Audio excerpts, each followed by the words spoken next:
छोटा सा शहर जहां एक पुराना हॉस्टल था।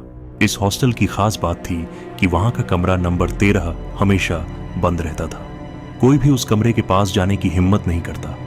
कहते थे कि वहां कई साल पहले एक छात्र की रहस्यमयी मौत हुई थी और तब से उस कमरे में अजीब घटनाएं होती थी। रवि एक नया छात्र हॉस्टल में रहने आया।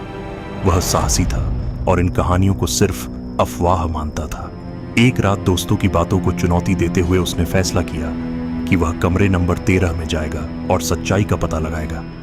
आधी रात के समय रवि ने टॉर्च और कैमरा लिया और कमरे के पास पहुंचा। जैसे ही उसने दरवाजा खोला, ठंडी हवा का झोंका आया। अंदर घुसते ही कमरे की दीवारों पर अजीबोगरीब निशान दिखे। अचानक दरवाजा अपने आप बंद हो गया। रवि घबरा गया, लेकिन उसने खुद को संभाला।